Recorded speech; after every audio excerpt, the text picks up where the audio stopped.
Hey guys, this is Chidero, and I would love to show you how to make this super simple bracelet. I named it the Shackle bracelet. I would have loved to have named it the barbed wire, but that name was already taken. It's totally a beginner's design for bling and hook only, in my opinion. So if you are challenged in those two departments, I think you will be just fine with this design. So this one here, I used 10cm jump rings and the LE rainbow limb bands. I made a couple different variations. In this one here, I wanted to see what it looked like with these are, let's see, 6cm in diameter, the whole size spacer beads. And I like this one. When you lay it down, it looks awesome. But my only thing is, when you put it on your wrist, because it lays flat, so when you're looking at it like this, it's that side of the bead. But to the side, I mean, it looks really cool. So I do like it. I'm not going to say I don't, but I guess it all depends on your preference. Also, these charms are a little bit heavier. So let me see. 1, 2, 3, 4, 5, 6, 7. So I used 7. 1, 2, 3, 4, 5, 6, 7. So I use 7 as well. So the count is still the same.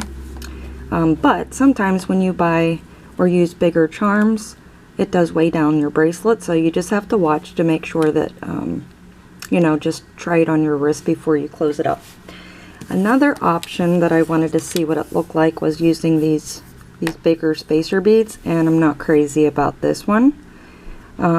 Maybe with the right band and the right color, it might come out. But again, this is going to lay on your wrist like that. So I guess it all depends on what you find. So just to show you, there are tons of possibilities. It all depends on your taste and what you prefer. This one here I just made. I wanted to see what these smaller, these are 8mm jump rings. So they're tinier, and I wanted to see what the outcome would be. So with this one, what I did was, instead of adding 2 bands in between each jump ring, I added just 1, because in my opinion, the bigger the jump ring or the spacer bead, the more rings or the more bands I would want to put in between. So like I said, this one has 2, and then this one only has 1, and I really like that. I think that looks really nice. So these are the 8mm jump rings, and that is what I used in this one here with the 1 band in between. These are the 10cm jump rings used in this bracelet. You can also, oh, I'm sorry, this one here, whoops, are these spacer beads, and these are also 6cm, or maybe they're, I think they're 10, I'm sorry. Yeah, these are 10cm spacer beads. These, and I love these. I've used these before in a bracelet, and I think these are totally awesome. So these are 12cm. I did try these, and I love it, and I would still do the 2 bands in between. I think this bracelet can totally be, excuse me, a dude bling bracelet. I've done some research on male bracelets, and the trend seems to be a very thin leather bracelet, or just a thin bracelet. So Here's another option. These are like a muted color,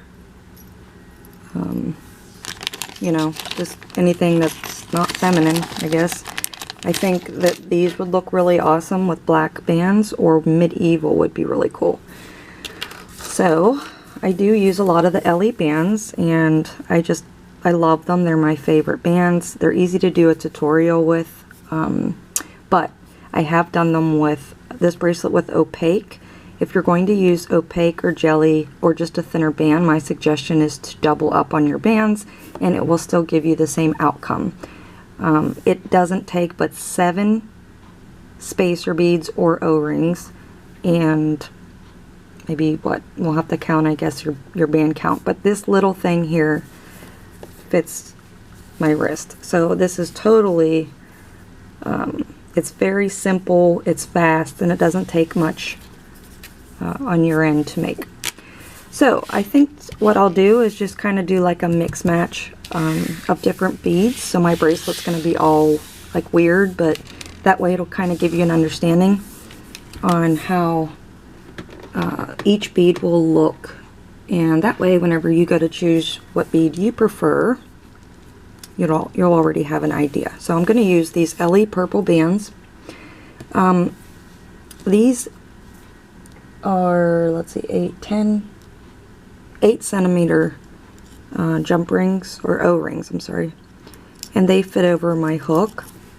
The whole goal on picking anything is to make sure that it fits over your hook. So if you're using a crochet hook and it's smaller, you know you can use a smaller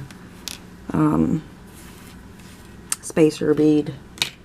But I like to use my rainbow loom hook when I can, because I like the handle on it. So like I said, I'm going to mix and mingle different, but at first I'm just going to show you the basic process, and then we'll add some changes to it. So basic with your cap band, plain band, pull that over on top. Okay. Alright, so we're going to grab another band. We're going to pull it through both loops on our hook, but instead of hooking it back, we're going to grab a bead or a spacer or whatever and add that first. So add your spacer like that, and then add the other side of your band. So that bead will be right in the center, like that. Now you want to take another band, and you want to pull everything through like this, and then you want to take and before you go back, go underneath that spacer, put that back up on your hook, and then put the other side of your band on your hook. So that's what you should have so far. So we're just going to simply take the left side, fold it over your bead and over your hook, and slide it down. Kinda, you can give it a little bit of a tug. And so you can take your hook out and turn this around and do the same thing. We're taking it over your spacer, over the hook, and pull it down. It gives it that little bit of like a knot effect. And that is it. That is as simple as it is.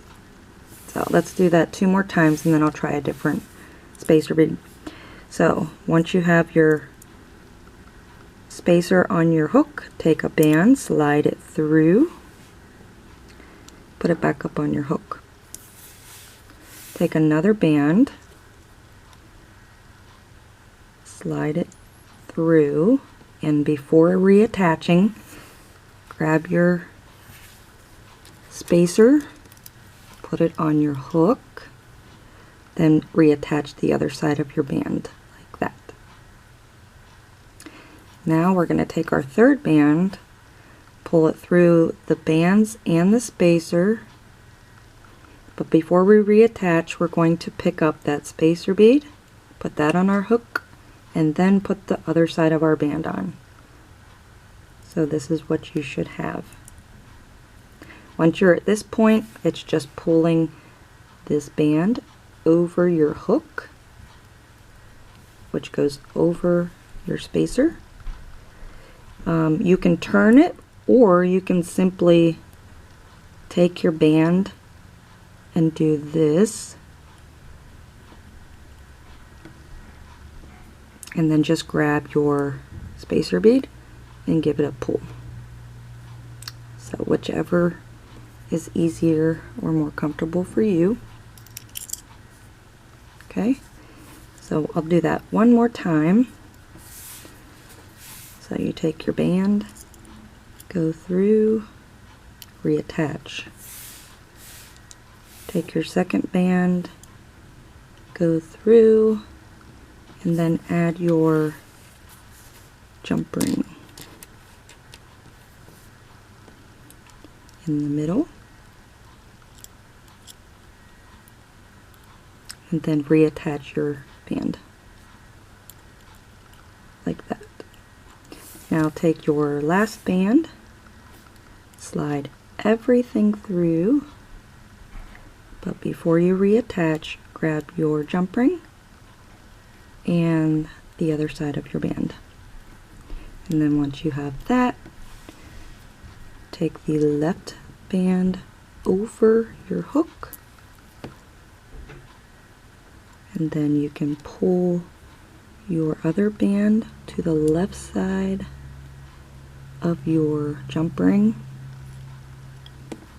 and then pull on your jump ring to make it into a knot. So that's what you should have so far. Pretty cool, pretty simple, very thin. Alright, so that is our 10 centimeter jump ring.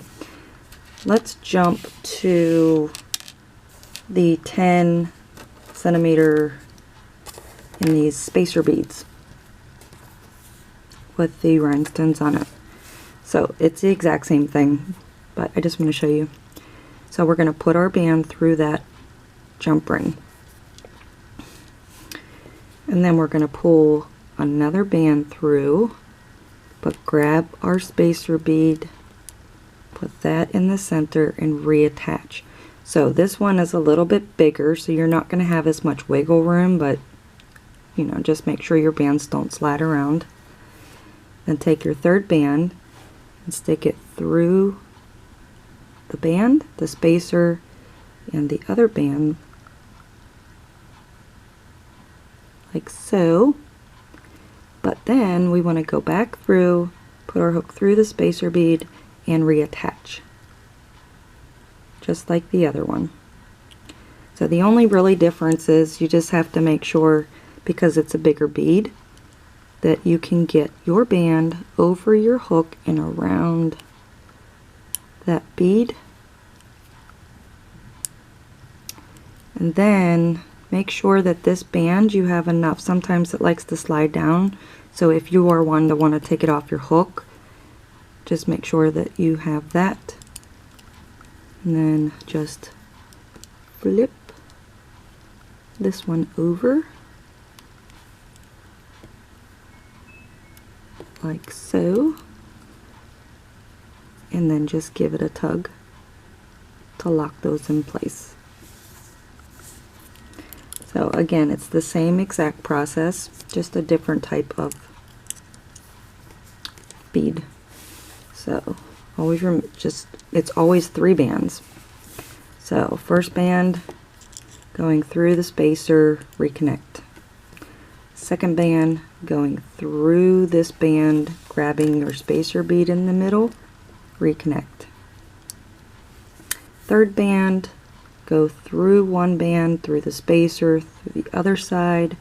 On your way back, pick up the spacer and reattach. And then just pull the right side of your band over the hook in the charm or spacer bead, And then don't forget, you can also just pull this over while it's still on your hook, like so. Take your hook out and just pull on your spacer bead to form your knot. Alright, so this is what we have so far.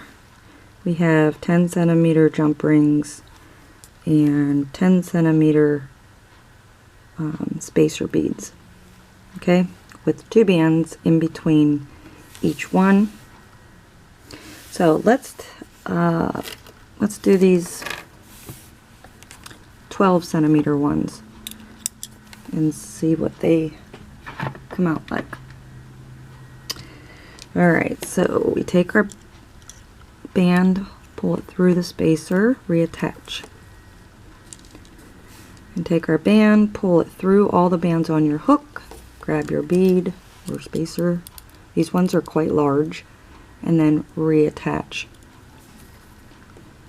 Grab your band, go through the first band, through the spacer, and through the other side. Before you attach, go through the spacer and then reattach like that. And now it is time to take your band and pull it over your hook and over your spacer.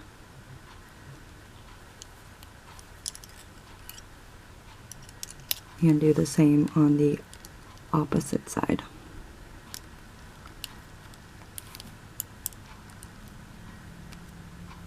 Like so. I like these a lot. They're pretty cool. So let's do one more of those.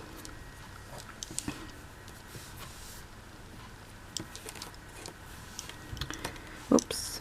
So band through,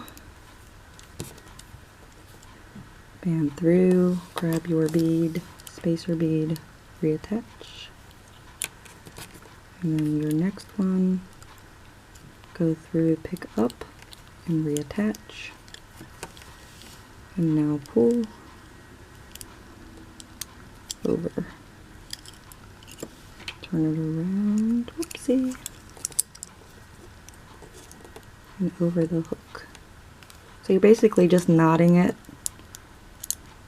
Like I don't ever, any of my bracelets that I'm putting out, I haven't made any of them without beads.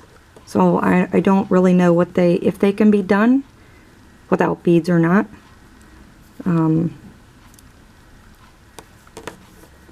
mean, you can certainly try. And obviously this is totally going to look different with whatever type of bands that you use. So we have 1, 2, 3, 4, 5, 6, 7. And it fits my wrist perfectly with 7 charms, 2 bands in between. Like that. But I do want to show you, if you want to add these 8 centimeter jump rings and do 2 bands instead of 3, I'll do a few of those for you.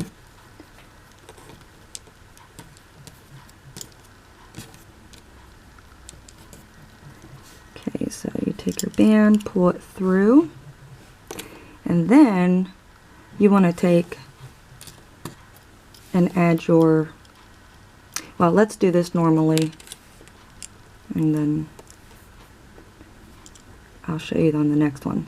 So just as you normally would, you put bead or spacer in between,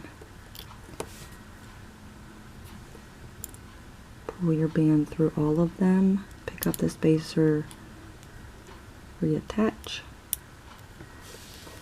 and then pull over.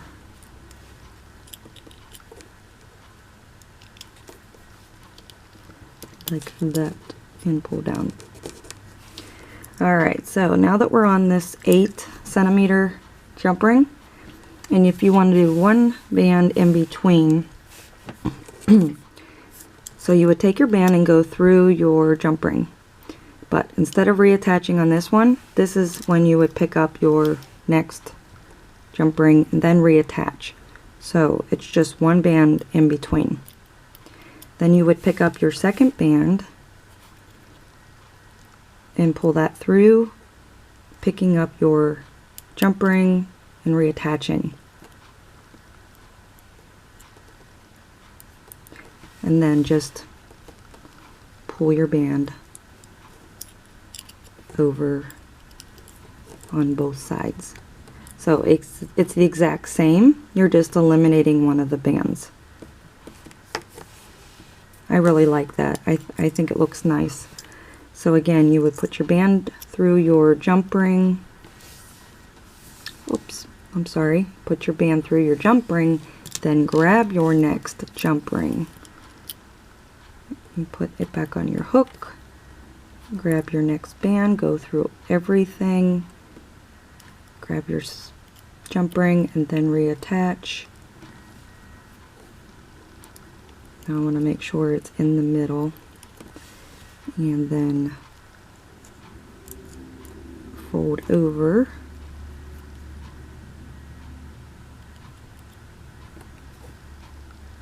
and pull.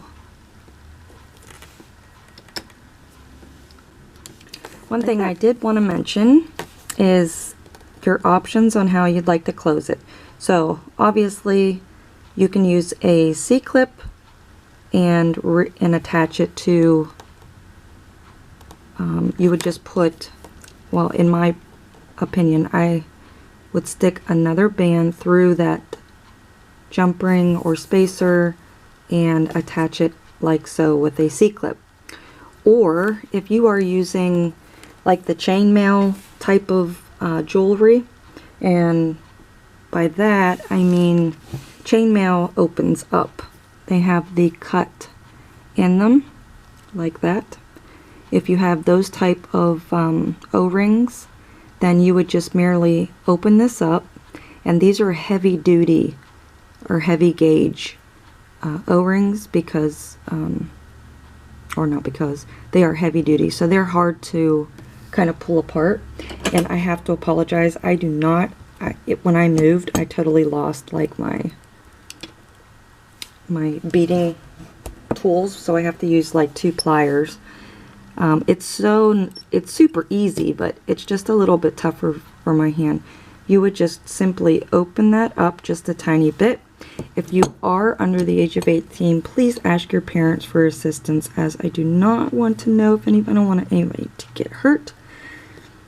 You would stick the 2 bands that you have there on this O-ring, and if you put that other band through this jump ring here, or O-ring, then you would have another closure like that. Okay, that's just one option, but let me close this up because I don't want it to be sitting open. Always want to, if you're going to open these, and the goal is to allow it to maintain shape, you want to open it back to front, back to front. Never pull it because you're going to compromise the shape of it. But when you ended your bracelet, you ended with, say you ended with this jump ring or O-ring here. This, in my case, this one does not open up. But if you had this one here, you would simply open this up and then just put your cap band inside. So you would eliminate using a C-clip, and the whole thing would be in unison with your bands and your jump rings. So that is one option if you happen to find a spacer or O-ring or whatnot that allows you to open it. If not, like I said, traditional is just as good using a C-clip or an S-clip. So, thank you guys for watching. I hope you enjoyed this tutorial and you are satisfied with your bracelet. And until next time, let's bling it.